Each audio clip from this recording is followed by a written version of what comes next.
दोस्तों नमस्कार, मैं स्वागत करता हूं आपका। जिस तरह से उत्तराखंड उत्तर प्रदेश से अलग एक राज्य बना आज से 22 साल पहले, उत्तराखंड और उत्तर प्रदेश में कुछ परिसंपत्तियों को लेकर के विवाद थे, जो अभी उत्तर प्रदेश सरकार और उत्तराखंड सरकार के द्वारा जो कहा गया कि हमने उनको हल कर दिया है।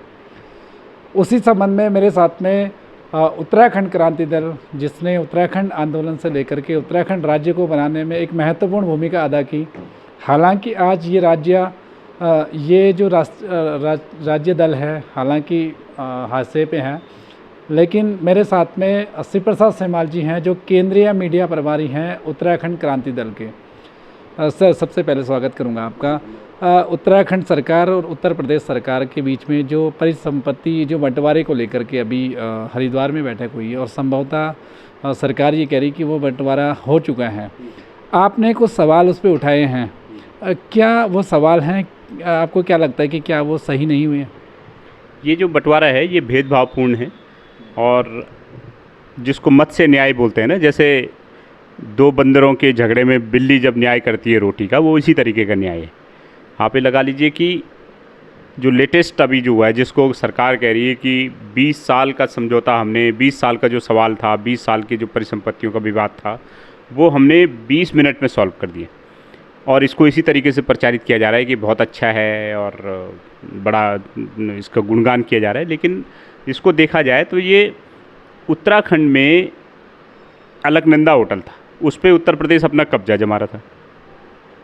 उसको वापस लेने के एवज़ में उत्तराखंड सरकार ने जो बेशकीमती ज़मीन है वो उत्तर प्रदेश को सौंप दी भागीरथी होटल बनाने के लिए।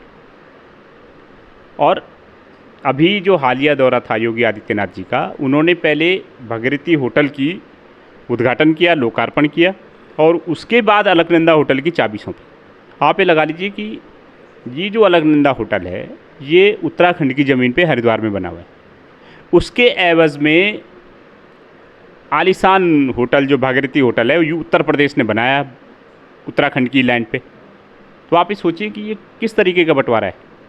एक खंडर होटल 1960 का बना हुआ होटल है अलकनंदा होटल, ये 1960 में बना। 1974 में ये उत्तर प्रदेश पर्यटन विकास निगम लिमिटेड को हस्तांतरित हुआ था। और पुनर्गठन विधेयक में ये साफ है कि भाई बंटवारे के टाइम पे ये बात साफ हो गई थी कि जो संपत्ति जिस राज्य में है उस पर उसी राज्य का अधिकार है, उसी राज्य का स्वामित्व होगा। 20 साल से 22 साल से पहले तो उत्तर प्रदेश ने इस पर कब्जा जमा के रखा कि हमारी संपत्ति है। जब उत्तराखंड सुप्रीम कोर्ट गया, और सुप्रीम कोर्ट ने जब नवंबर 2017 में, आज से 5 साल पहले नवंबर 2017 में ये आदेश दिए उत्तर प्रदेश सरकार को, सुप्रीम कोर्ट में हार गया वो यूपी केस, और सुप्रीम कोर्ट ने कहा कि भाई इसको 2 हफ्ते के अंदर अंदर आप उत्तराखंड को सौंपिए ये अलकनंदा होटल। अब क्योंकि दिल्ली में बीजेपी की गवर्नमेंट, यूपी में भाजपा की गवर्नमेंट, और उत्तराखंड में ट्रिपल इंजन की सरकारें हैं, तो तब इन्होंने सुप्रीम कोर्ट का फैसला मानने के बजाय बोल दिया कि हम इस विवाद को आपसी समझौते से निपटा लेंगे। आपसी समझौते से निपटाना था तो आप सुप्रीम कोर्ट क्यों गए भाई? आपने इतना भारी भरकम खर्चा है वकीलों की तनख्वाह देने में, और इतना लंबा समय क्यों गुजारा? 20 साल से अलकनंदा होटल में जो परिसंपत्तियां थी, जो कमाई हो सकती थी, वो बुरी तरीके से प्रभावित रही। क्यों ऐसा किया आपने? 20 साल तक आप केस लड़े सुप्रीम कोर्ट में, क्यों पैसा बर्बाद किया आपने? कहीं ना कहीं आपको लगता है कि जो उत्तर प्रदेश है वो उत्तराखंड पे कहीं ना कहीं हावी है? उत्तराखंड पे तो हावी नहीं है, उत्तराखंड के नेताओं पे ज़रूर हावी है। ये जो यहाँ जिनको हम अपना जनप्रतिनिधि बना के भेजते हैं दिल्ली वाले दलों में, ये जा कर के दिल्ली वालों के मुनीम बन जाते हैं, दिल्ली वालों की कठपुतलियाँ बन जाते हैं, दिल्ली के रिमोट कंट्रोल पे चलने लगते हैं। ये उत्तराखंड का बड़ा दुर्भाग्य वाकई है। उत्तराखंड ने पूरे देश भर में, विदेशों में उत्तराखंड के लोगों का नाम है। प्राइम पोस्टों पे हमारे यहाँ के लोग हैं, चाहे थल सेना ले लो, जल सेना ले लो, कैबिनेट में ले लो, भारत सरकार में ले लो, या साहित्य, कला, संस्कृति के क्षेत्र में ले लो, उत्तराखंड का अपना एक नाम है। यहाँ की जो सांस्कृतिक स्थल है वहाँ पूरे देश भर से लोग आते हैं। आजकल 4 धामों का आप देख ही रहो। उत्तराखंड की जनता और उत्तराखंड का मोराल और ये किसी भी मामले में कम नहीं है, लेकिन हमारे नेताओं ने, राष्ट्रीय नेताओं ने उत्तराखंड को गिरवी रख दिया। उत्तराखंड हमने तो अपना जनप्रतिनिधि बना के भेजा, तो जिनको हमने अपना जनप्रतिनिधि समझ के भेजा कि ये हमारी आवाज़ उठाएंगे, ये हमारे हितों का सौदा कर रहे हैं अपनी राजनीतिक इच्छा पूर्ति के लिए। उनको पता है कि अगर हमने नहीं करा तो उत्तर प्रदेश के मुख्यमंत्री जी हमको शायद हो सकता है मुख्यमंत्री पद से हटा देंगे, हमारा राजनीतिक भविष्य दांव पे लग जाएगा। इसीलिए ये अलकनंदा होटल का जो जीती हुई लड़ाई नवंबर 2017 में सुप्रीम कोर्ट ने हमारे हक में फैसला दिया, और उसके बावजूद आपने जो है हमारे हितों को गिरवी रख दिया, उसके बदले एक भागीरथी होटल बना करके दे दिया उनको। अलकनंदा की आपने बात की, क्या कुछ ऐसी परिसंपत्तियां और हैं उत्तराखंड में जिनमें लगता है कि आपको कि उत्तराखंड कहीं ना कहीं अपनी पैरवी नहीं कर पाया? भाई अलकनंदा होटल के आसपास की जितनी लैंड है वो लगा लो, हरिद्वार में जितनी लैंड है, जो ज़मीनें दरिया बुर्द हो गई हैं, दरिया बुर्द आप जानते होंगे, जो ज़मीनें ये बताया जाता है कि इस ज़मीन का कोई अस्तित्व नहीं है, दरिया बुर्द ज़मीनों को यूपी कह रहा है कि साहब ये उत्तराखंड का स्वामित्व है। और जो बेशकीमती ज़मीनें हैं, जो पॉस्ट लोकेशन की ज़मीनें हैं, उसको यूपी कह रहा है कि ये हमारी ज़मीन है, और उत्तराखंड भी बोल रहा है कि हाँ साहब ठीक है। तो इस पे तो जो मुख्यमंत्री धामी जी हैं और उनकी काफ़ी वाहवाही जो लूटी जा रही है, तो आप उस पर क्या कहेंगे? देखिए ये प्लांटेड खबरें हैं, विज्ञापनों के जरिए माहौल बनाया जा रहा है, और हमारा आप जैसे जिम्मेदार मीडिया से भी, मीडिया जगत के भाइयों से भी यही अनुरोध है कि आप वो खबरें ज़रूर चलाइए जो सरकार कहती है, एज इट इज़ चलाइए। विज्ञप्ति कोई मिलती है उसको पूरा हूबहू चलाइए, वो कोई वीडियो बना के देते हैं पूरा चलाइए, लेकिन आप ज़रा धरातल पे जा कर के एनालिसिस भी तो करें। हमने आरटीआई लगाई है, हमने पूरा ब्यौरा मांगा है भाई कौन कौन सी संपत्तियां आपने दी और क्या कागज़ पत्तर हुआ, क्या क्या आदान प्रदान हुआ, सवाल जवाब का क्या प्रस्ताव था, क्या आपत्तियां थी, सब मांगा है। आने वाले समय में हम इस पर भी प्रेस करके और अच्छा खुलासा करेंगे, आप देखना। तो हमारा मीडिया के साथियों से भी यही कहना है और सारे लोगों से कहना है, चाहे वो पार्टी का कार्यकर्ता हो, कि इसमें पार्टी को बचाने की बात मत कीजिए, इस राज्य को बचाने की बात कीजिए। अलग राज्य बना के फ़ायदा क्या है जब आपने यूपी के हाथों में गिरवी रख देना है इस राज्य को। तो इसके हक हकूक़, इसके हित अगर आपने उत्तर प्रदेश के हाथों, दिल्ली के हाथों गिरवी रख देने हैं, हरियाणा के लोगों के हाथों गिरवी रख देने, राजस्थान के लोगों के हाथों गिरवी रख देने, तो राज्य बनाया क्यों आपने? यहाँ के लोगों को रोज़गार मिले, आप रोज़गार हरियाणा और राजस्थान के लोगों को दे रहे हो। यही एम्स में 700 लोगों की भर्तियाँ हो गई, FRI में आपके सैकड़ों लोगों की भर्तियाँ हो गई हरियाणा के लोगों की, एम्स में राजस्थान के 700 से ज़्यादा लोग लग गए। तो अगर आपने यहाँ के जो 70% रोज़गार उद्योगों को मिलना चाहिए था, सिडकुल में मिलना चाहिए था, हमारे यहाँ के लोगों को आप देख लीजिए, पूरी तरीके से कोई मतलब ही नहीं है। यूपी के हाथों और दूसरे राज्यों के हाथों हमारे हक हित तक गिरवी रखने, तो फ़ायदा क्या है अलग राज्य बनाने का? तो इस तरीके से दबाव में ना आए। और मीडिया के साथियों से लेके पार्टी के कार्यकर्ताओं से भी हमारा ये कहना है, भाजपा के लोगों से भी, कि भाई पार्टी का बचाव मत करें, इस राज्य का बचाव करें। अगर ये राज्य बचेगा तो ये पार्टी भी बच जाएगी, पर जब राज्य ही नहीं रहेगा, राज्य के हित ही नहीं रहेंगे, आपके अपने अधिकार, भाई आप भी तो जनता हो, आपके बच्चे भी यहाँ पढ़ते हैं, आपके लोगों का भी भविष्य है, आपका भी भविष्य है, आपकी आने वाली पीढ़ी का भी भविष्य है इस राज्य में, तो कम से कम उनका सोच लो। भले अपना पार्टी कार्यकर्ता होने का हक निभा लो, कोई दिक्कत नहीं, वाहवाही करो, कोई प्रॉब्लम नहीं है, करो, खूब करो, लेकिन ये भी देख लो कि हमारे हित, हमारे हक हकूक़ तो नहीं लूटे जा रहे हैं इस आड़ में, इस चकाचौंध में। हमारे हित कहाँ हैं? इसके लिए भी कम से कम सड़क पे मत बोलो, आंदोलन मत करो, तो कम से कम अपने आकाओं को तो बोलो भाई, जाके अपने जिन नेताओं को आपने चुन के भेजा है विधानसभा में उनको बोलो, अपने पार्टी के फोरम में बोलो। कम से कम मीडिया से भी ये कहना है कि भाई उनको जो खबरें देते हैं एज इट इज़ चलाओ, लेकिन कम से कम अपना दिमाग भी लगाइए, अपने एक बार ग्राउंड जीरो पे जाके देखिए, फाइलें उठा के टटोलिए कि केवल विज्ञप्ति छापना तो पत्रकारिता नहीं है। भाई सामने वाले ने जो आपको दिया आपने एज इट इज़ छाप दिया क्योंकि विज्ञापनों के हित हैं, वो अलग बात है, लेकिन ये तो सिर्फ यही पत्रकारिता नहीं है। तो भाई ये ज़रूर कहो कि 20 मिनट का विवाद 20 मिनट में, 20 साल का विवाद 20 मिनट में हल हो गया, लेकिन ये भी देख लो कि हल किस तरीके से हुआ,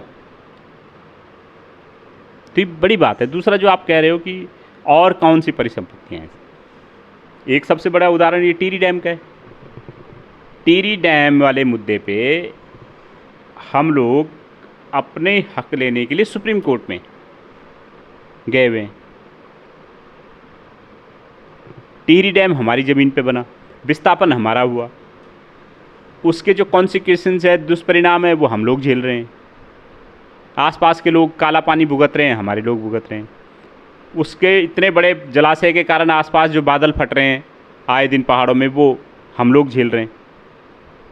तो भाई उस पर जो अधिकार है वो हमारा क्यों नहीं होना चाहिए, वो यूपी का क्यों होना चाहिए? इसकी मांग को लेके हम सुप्रीम कोर्ट गए, तो अब ये बात आ रही कि साहब सुप्रीम कोर्ट का जो फैसला है उसको वापस, सुप्रीम कोर्ट का जो मामला है उसको वापस लेंगे। क्यों लेंगे जी आप वापस मामला? चलने दो ना सुप्रीम कोर्ट में, और जो सुप्रीम कोर्ट का है वो मान लो। भाई बाबरी मस्जिद पे भी तो आपने सुप्रीम कोर्ट का फैसला माना, इसको भी मान लो। जब आपने सुप्रीम कोर्ट में चलाई गई है मामला, किसके दबाव में वापस हो रहा है? और जो पैसा अब तक खर्च हो चुका है पैरवी में, वो उस पैसे का क्या होगा, उसकी क्या जवाबदेही है? और क्यों नहीं चाहते हो आपकी न्याय हो इसमें? सुप्रीम कोर्ट में मामला होने का मतलब कि न्याय के अनुसार काम होगा। आप न्याय के अनुसार क्यों नहीं काम करना चाहते? और वो भी तब जब सवाल उठ रहे हैं। भाई उत्तर प्रदेश की कोई संपत्ति तो ऐसी है नहीं, उत्तराखंड की कोई संपत्ति ऐसी नहीं है जो आज की डेट में उत्तर प्रदेश में हो, जिस पे हम लोग कब्जा जमा रहे हो कि साहब यूपी के लखनऊ में जो संपत्ति है वो हमारी है, दिल्ली में आपके वो है जो हमारी है। ऐसा तो नहीं बोला हमने। तो उत्तर प्रदेश क्यों बोल रहा है कि साहब देवप्रयाग में और चमोली में जो औद्योगिक इंडस्ट्रियल एरिया है उस पर हमारा अधिकार है, देवप्रयाग में जो फलाना सिंचाई का मामला है उस पर हमारा है, उधम सिंह नगर में जो फलाना है उस पर हमारा है? क्या मतलब इन चीज़ों का? इन चीज़ों को जल्दी से जल्दी सॉल्व होना चाहिए। दादागिरी ठीक थोड़ी है। किस लॉजिक से, किस तर्क से आप अपना अधिकार जमा रहे हैं, ये भी तो स्पष्ट करो। और जब हम सुप्रीम कोर्ट जा रहे हैं, जब आपको लगा कि हम हार गए, भागीरथी अलकनंदा होटल का प्रकरण हार गए, तब तुम बोल रहे हो अब बातचीत करेंगे। तो बातचीत पहले कर देते यार, कोई जंगल राज थोड़ी है। ये तो ऐसा हो गया कि पहले जैसे दो राजा लड़ते थे और जब लगा कि अब ये हारने वाले हैं तब बोलते हैं अच्छा जी संधि कर लो। ये क्या बात हुई यार? आप पहले बोलते कि संधि करनी है, पहले करते ना समझौता। 20 साल आपने सुप्रीम कोर्ट में गंवा दिए। जब सुप्रीम कोर्ट ने ऑर्डर दे दिया कि दो हफ्ते के अंदर संपत्ति वापस करो, तो अब आप बोल रहे हो, अब आप क्योंकि बड़े भाई हो, आप न्याय के मामले में तो हार गए, अब आप धौंस में आ रहे हो कि साहब आपसी बातचीत करेंगे। क्या मतलब इन चीज़ों को? न्याय पे हमको भी भरोसा है, सुप्रीम कोर्ट में जो होगा देखा जाएगा। आप क्यों चाहते हो कि सुप्रीम कोर्ट से केस वापस ले लिया जाए? चलने दो। तो ये जो दबाव में लेने की पॉलिटिक्स है ये नहीं होनी चाहिए। TLDC टिहरी डैम, इस पर हमारा अधिकार है क्योंकि हमारी राज्य में बना है, इसलिए हमारा अधिकार होना चाहिए। ऐसे ही यहाँ पे उधम सिंह नगर में 3 जलाशय हैं भाई, नानक सागर है, धौरा है, बेगुल जलाशय है। अब वो हमारी ज़मीन पे है उत्तराखंड में, उसका जो भी नफ़ा नुकसान होना चाहिए हमको होना चाहिए ना। जब आपने एक बार तय कर दिया राज्य बनाते समय कि जो संपत्ति जहाँ पर है वहाँ पर उस राज्य का अधिकार है, जो देनदारी है वो ले लो आप, हमारी तरफ कुछ पड़ता है आपका ले लो, टिहरी डैम में आपका कुछ खर्चा हुआ है तो ले लो। अब यूपी का प्रस्ताव है कि साहब उन जो जलाशय हैं उन पे हमें पर्यटन गतिविधियों का अधिकार दे दो। ऐसा किया यार? जो आपने एक बार बंटवारा कर दिया तो साफ सीधे मन से आप बंटवारा मानिए भी तो सही। जो सेवा शर्तें जिनके अधिकार में आपने बंटवारा किया जिसके अनुसार वो मान लीजिए। अब आप बोल रहे हो कि नहीं साहब वहाँ हमारे अधिकार दे दीजिए। तो जो बड़े नेता हैं, बड़े आका हैं, वो यहाँ के लोगों को दबाव में ले आएंगे, फिर अपनी बात मनवा लेंगे। लेकिन हम लोग इस बात को नहीं होने देंगे। उत्तराखंड के लोगों के साथ ये जो समझौता है ये भेदभावपूर्ण है, हम लोग इसमें असहमत हैं इस समझौते से। और हम लोग एक हस्ताक्षर अभियान भी चलाएंगे। हमने प्रधानमंत्री नरेंद्र मोदी जी से भी आग्रह किया है कि इस मामले में हस्तक्षेप किया जाए, क्योंकि इससे उत्तराखंड की जो आम जनता है उन्होंने आप पे भरोसा किया, नरेंद्र मोदी जी के चेहरे पे भरोसा करके वोट दिया है। यहाँ के त्रिवेंद्र या धामी जी को देख के नहीं दिया है, उनको तो हरा ही दिया था जनता ने। और अगर यहाँ पे सरकार है प्रचंड बहुमत की तो नरेंद्र मोदी जी को देख करके। तो इसलिए भी हमारा मानना है कि नरेंद्र मोदी जी को इसमें हस्तक्षेप करना चाहिए, हमारी परिसंपत्तियाँ हमें वापस की जानी चाहिए। और हम लोग बहुत जल्दी इसमें अगर नहीं होता है कोई एक्शन तो सड़कों पे इस मामले को ले जाएंगे, जन जागरूकता अभियान चलाएंगे, हस्ताक्षर अभियान चलाएंगे, विधानसभा में इस मामले को उठाने की मांग करेंगे। तमाम जो विधायक हैं उनसे हस्ताक्षर अभियान करते हुए उनसे मांग करेंगे कि इस मामले को लेकर के विधानसभा में आवाज़ उठाएं।